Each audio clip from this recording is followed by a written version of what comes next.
Today we are making a pinto bean stew with jalapeno corn dumplings. So in our crock pot right now you can see my pinto beans. It's 1 pound dried, but I've already soaked and rinsed them. You'll want to rinse them just to make sure they're easier to digest, and it helps reduce the gas effect from beans.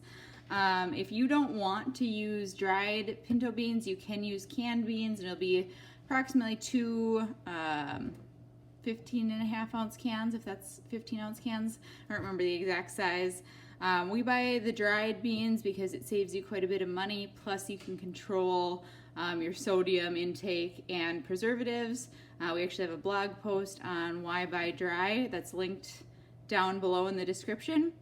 Anyway, we'll take our 1 pound or 2 cans of pinto beans here, and to that we'll add a half a large onion or a medium onion. That will probably be around 2 cups, and I just diced it up there. And then we'll add about 2 cups of diced celery here. Not diced, I guess chopped celery. And to that we are going to add 6 cups of water, just because we're going to be cooking this for quite a long time and you want to have plenty of water for the beans to soak up. Because all we did was a quick soak, so you can soak the beans overnight. Otherwise, if you're in a bigger hurry, you just need to bring them to a boil and then soak them for about an hour after that. So that really speeds things up.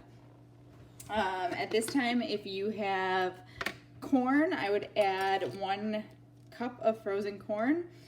We don't yet, so we might add corn in the morning or tomorrow. Otherwise, we might just have it without corn because it still tastes really good. But then we're going to keep going by adding 2 tablespoons of chili powder. So that's kind of the nice thing about this stew, is you can kind of use up your leftovers. So you could add other vegetables in if you wanted to. Another option would be if you wanted to add in bell peppers. We're going to add jalapenos in here, and I did 3 just kind of like average size jalapenos. Again, you can see we diced that. If you don't want it as spicy, you can use bell peppers instead, or reduce the amount of jalapenos. The bell peppers will just add more kind of vegetable bulk to your soup to make it a heartier soup. And then we'll go back to our spices here, and we're going to do 2 teaspoons of cumin. And I feel like cumin is actually in a lot of stuff, but not necessarily everybody has it because they don't realize what you can use it in.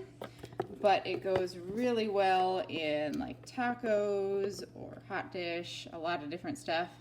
But 2 teaspoons of that for the soup here. And then we're going to grab some garlic, and I am using this pre-minced garlic. If you are using fresh garlic, I would use 2 cloves.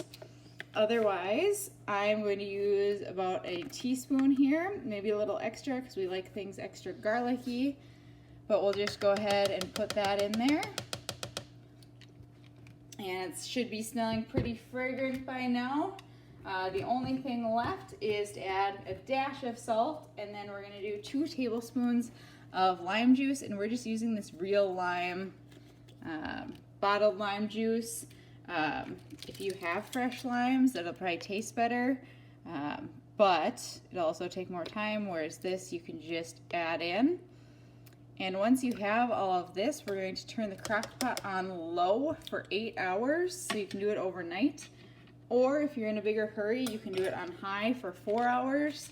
But this is a good meal. Like I said, you can do overnight, or you can get it ready, put it in a freezer bag, and then when you want to make this, just dump it in the morning before you go to work and turn it on low, and when you come back, it should just about be done.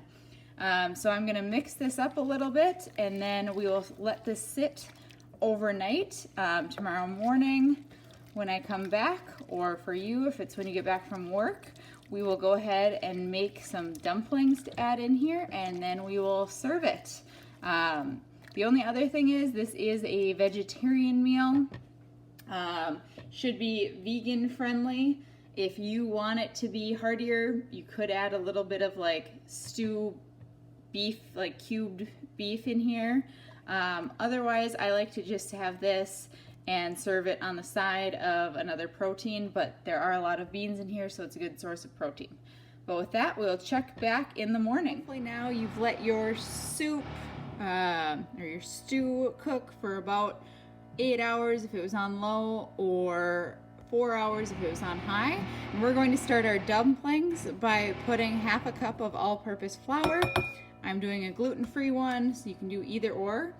Half teaspoon of baking powder, and then a half a cup of cornmeal in here, as well as half a teaspoon of salt. And then we are going to whisk this all together.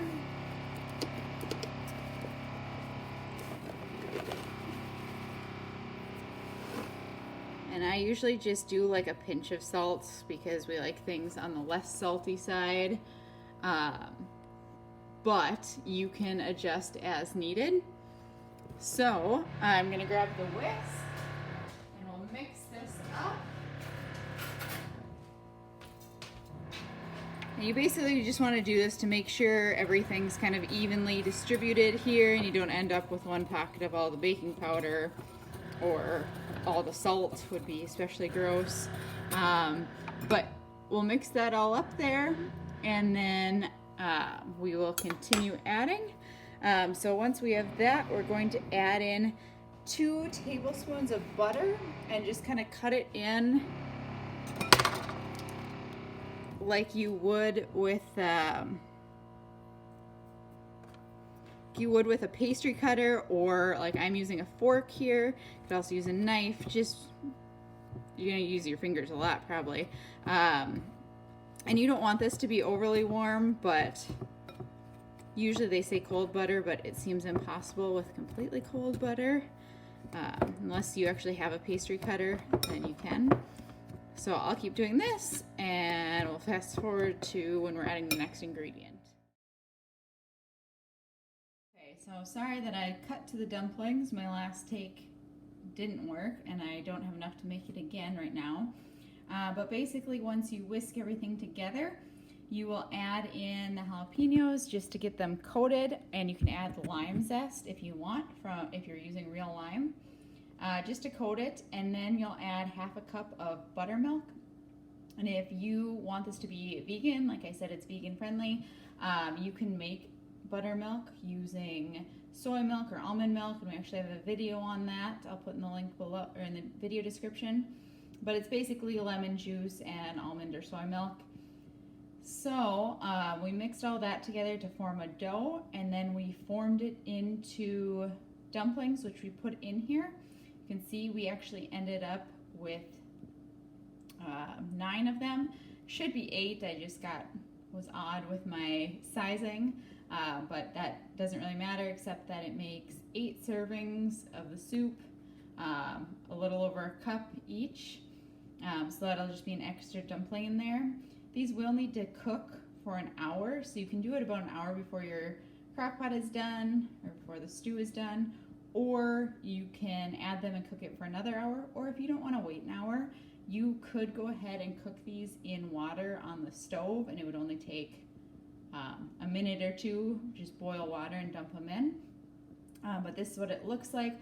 Overall, fairly healthy. It's about 317 calories, 320 a serving, depending on what you switch out, obviously. It is very high in carbs with the beans, so it is not great for keto or maybe diabetic diets, but very low in sugar, 15 grams protein, 15 grams fiber. So overall, fairly healthy, very tasty, and we'll show you what it looks like when we get done. Otherwise, if you liked this, don't forget to leave us a thumbs up and subscribe. And again, I'm sorry for not making the dumplings in the video, but you just combine everything else and form them up into balls like so, and cook them for an hour. Thanks again.